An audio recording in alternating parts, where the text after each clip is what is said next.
লাভপুরের ফুল্লরা সতীপীঠ দেখে চলে গিয়েছিলাম আর এক সতীপীঠ অট্টহাসের উদ্দেশ্যে।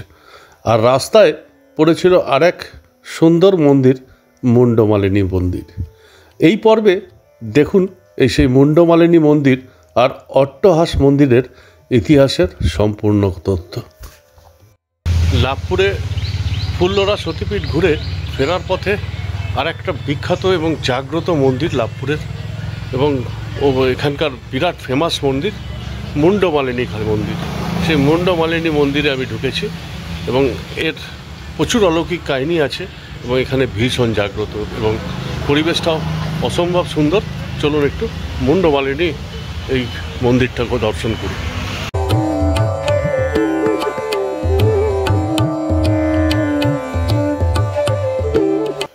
লাভপুর থেকে অট্টহাস যাওয়ার পথেই রাস্তায় পড়েছিল মুন্ডমালিনী মন্দির। আর এই মুন্ডমালিনী মন্দির প্রাকৃতিক পরিবেশের মধ্যে অসম্ভব সুন্দর এক মন্দির, আর লোকাল এরিয়ায় এই মন্দির ভীষণভাবে জাগ্রত।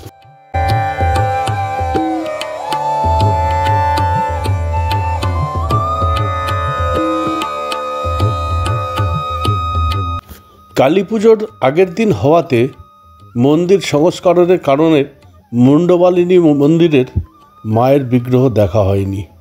সেই সময় মায়ের বিগ্রহ সরিয়ে রেখে মন্দিরের কিছু কাজ হচ্ছিল। তা সত্ত্বেও এই মন্দিরের প্রাকৃতিক পরিবেশ এবং মন্দির সংলগ্ন এরিয়ার নির্জনতা কিন্তু ভীষণভাবে মুগ্ধ করেছিল। তাই এই লাভপুর থেকে অট্টহাস যাওয়ার পথে অবশ্যই এই মুন্ডমালিনী মন্দির দর্শন করে নিতে হবে। ভীষণ ভালো লাগবে এই মন্দিরের পরিবেশ, আর মন্দিরেরকে ঘিরে যে সবুজ বনাঞ্চল সেটা কিন্তু দারুণ সুন্দর।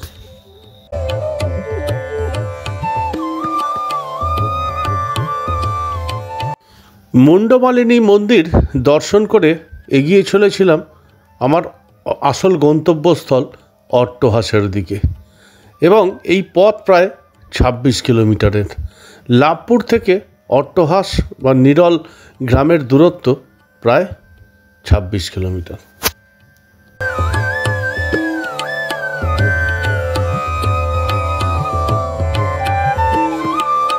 যারা বোলপুর শান্তিনিকেতন ঘুরতে আসেন তারা একদিন প্রোগ্রাম রাখুন এই লাভপুর ফুল্লরা সতীপীঠ আর অট্টহাস সতীপীঠ। পুরোটাই ঘুরে আসতে মোটামুটি সময় লাগবে 3 থেকে 4 ঘন্টা। আর নিয়ে নিন একটা অটো ভাড়া মোটামুটি 1200 থেকে 1500 মতো নেয়, কিন্তু আপনাকে পুরোটা ঘুরিয়ে দেবে। আর এই অটো করে যাওয়ার সবথেকে সুবিধা হলো গ্রাম বাংলার ভেতর দিয়ে এই অট্টহাস যাওয়ার রাস্তা অসাধারণ। চারিদিকে সবুজ চাষের জমি আর গাছগাছালিতে ভরা এই রাস্তা, আর ছবির মতো এই সুন্দর রাস্তা দিয়ে যাওয়া কিন্তু দুর্দান্ত একটা অভিজ্ঞতা। আপনার ভীষণ ভালো লাগবে এই লাভপুর থেকে অট্টহাস যাওয়ার যাত্রা।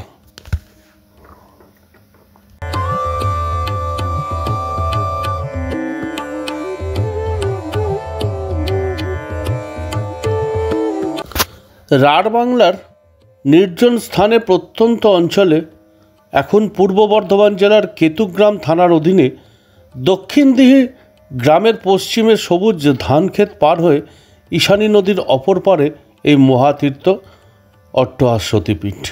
সবুজ বনানীতে ঘেরা এই মহাপীঠ প্রাচীনকাল থেকেই নির্জন, আর ঠিক তাই হয়তো ইতিহাসবিদদের নজর এড়িয়ে গেছে, কিন্তু সাধক পথিক সন্ন্যাসীদের নজর কেড়েছে। আজ থেকে 50 বছর আগেও অট্টহাসে আসা দুর্গম ছিল।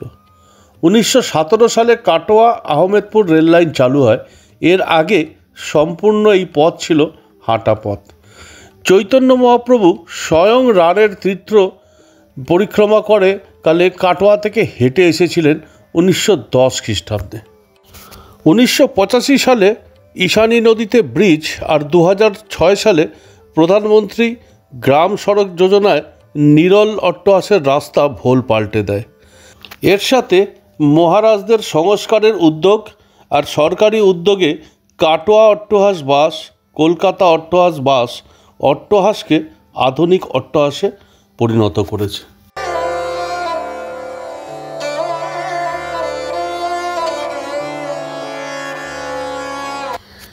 অট্টহাস আর আজ এখন শুধুমাত্র সাত্ত্বিক লোক বা তীর্থযাত্রীদের জন্যই নয়, পর্যটক প্রেমী আর প্রকৃতিপ্রেমীদের জন্য এক অন্যতম আকর্ষণের কেন্দ্র। তারাও এখন ছুটে আসে বিভিন্ন প্রান্ত থেকে এই অট্টহাস ভ্রমণে, আর এই অট্টহাসের প্রাকৃতিক সৌন্দর্য দেখবার মতো।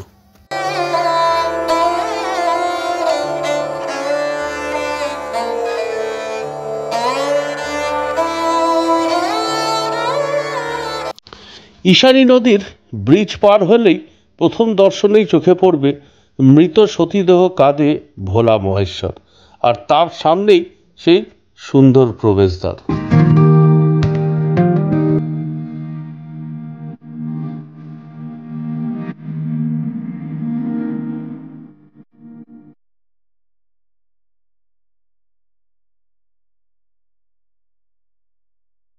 এখন আমি এসে পৌঁছালাম অট্টহাস। এটাও সতীপীঠ, এখানে সিদ্ধপীঠও বলে, এখানকার আদ্যাপীঠ বলে। এখানে এই সতীপীঠেও ওষ্ঠ পড়েছিল, ফুল্লরাতে নিচের ওষ্ঠ, এখানে অধর পড়েছে সেই অট্টহাস। আর এই অট্টহাসের পরিবেশ অসম্ভব সুন্দর। এখানে কিন্তু থাকার ব্যবস্থাও আছে, লোকে থাকেও। আমি দেখাবো পুরোটা, অতিথি নিবাস আছে। আমি এই পুরো অট্টহাসটা দেখাই। এখানে কিন্তু দারুণ সুন্দর জায়গা এবং ভীষণ সুন্দর অ্যাটমসফিয়ার এই অট্টহাসে। পুরোটা আমি ঢুকি, ভেতরে দেখাচ্ছি, আর তার ইতিহাস আমি বলে দেবো।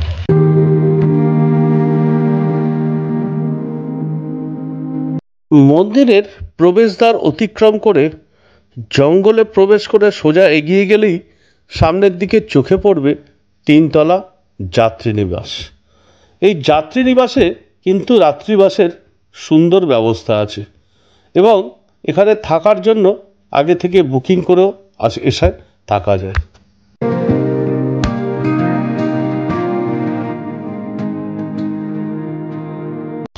অট্টহাস মন্দিরের প্রাকৃতিক পরিবেশটা ভীষণ সুন্দর। এই গাছগাছালিতে আর এই বনাঞ্চলে ঘেরা এই মন্দির প্রাঙ্গণ কিন্তু ভীষণ সুন্দর। এই প্রাকৃতিক পরিবেশ কিন্তু প্রকৃতি প্রেমীদেরও ভীষণভাবে আকৃষ্ট করে এবং তারাও ছুটে চলে আসে এই অট্টহাস মন্দিরে। আর এই যাত্রীনিবাসে থাকার অভিজ্ঞতা কিন্তু দুর্দান্ত হবে।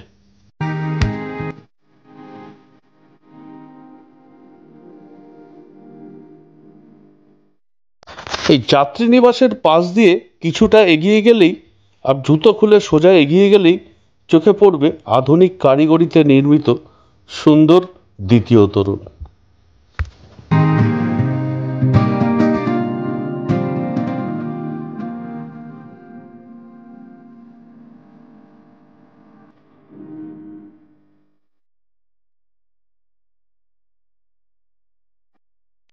এই দ্বিতীয় তোরণ থেকে প্রবেশ করলেই চোখে পড়বে সামনে ফোয়ারা, আর তার পাশে মহেশ্বরের মূর্তি।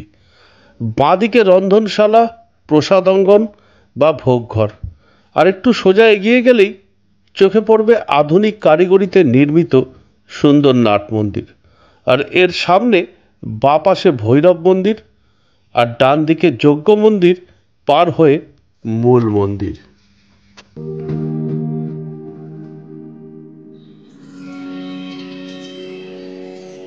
সতীর 51 পীঠের অন্যতম পীঠ এই অট্টহাসে সতীর নিচের ওষ্ঠ পড়েছিল। ফুল্লরার সাথে আর অট্টহাসের মধ্যে একটা বিতর্ক আছে। কেউ বলে ফুল্লরা উপপীঠ, কেউ বলে ফুল্লরা সতীপীঠ, আর অট্টহাস সিদ্ধপীঠ বা আদ্যাপীঠ।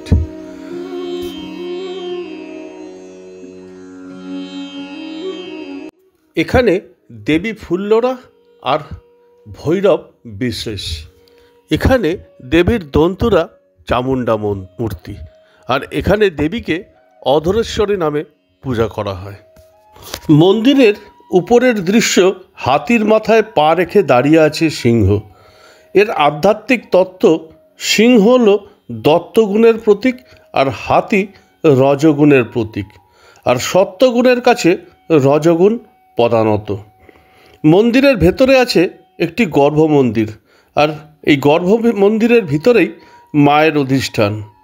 আর গর্ভ মন্দিরের ভিতরেই বেদির নিচে রাখা আছে সতীর নিম্ন অষ্টের প্রস্তবায়িত শিলাখণ্ড।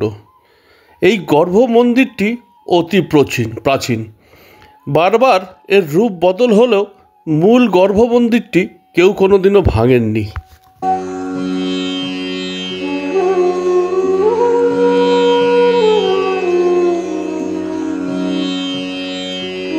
মন্দিরের সামনে ভৈরব মন্দিরে দুটি শিবলিঙ্গ ও একটি মনসা মূর্তি আছে। এই মনসা মূর্তিটিও প্রাচীনতার প্রতীক। আর এই শিব মন্দিরের পাশের রাস্তা দিয়ে সোজা এগিয়ে গেলে জঙ্গলের মধ্যে মায়ের কুণ্ড বা পুকুর। একসময় এই পুকুরে সব সময় জল থাকতো, আর থাকতো জল ভর্তি মাগুর মাছ।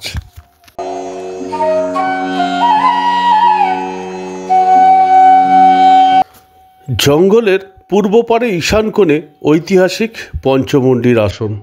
সেই অতীতকাল থেকে এখনো অবধি এই আসনে বসে সাধনার ধারা চলে আসছে। বহু সাধকের সিদ্ধস্থান এই আসন। আর নানাবিধ বৃক্ষরাজিতে ঘেরা, আর বহুবিধ পক্ষীকুলের নানাবিধ আওয়াজ, নানা রকমের জন্তু জানোয়ারের গমনাগমন। এই আসনের রাত্রিকালীন পরিবেশ অতি ভয়ঙ্কর। এই আসনের সামনেই ছিল ডাকাতকালীর মন্দির। কুখ্যাত ডাকাত সর্দার বিহারী বাগদির ডেরা। বাংলার ত্রাস রঘু ডাকাতও এখানে একসময় ঘাঁটি গেড়েছিল। মুর্শিদাবাদের জনৈক জমিদার এখানে কিছু ভূসম্পত্তি দান করে রটন্তী কালী পুজোর প্রচলন করেন। সেই থেকে এখানে রটন্তী কালী পুজোর দিন পুজো হয়ে আসছে। 2005 সালে এখানে বর্তমান মন্দিরটি নির্মিত হয়, আর ওই সালের 25শে ডিসেম্বর বর্তমান মূর্তিটি প্রতিষ্ঠা হয়। বরাভর দায়নী নয়নাভিরাম কালী মূর্তিটি দুদণ্ড হলেও মানুষকে আকর্ষণ করে।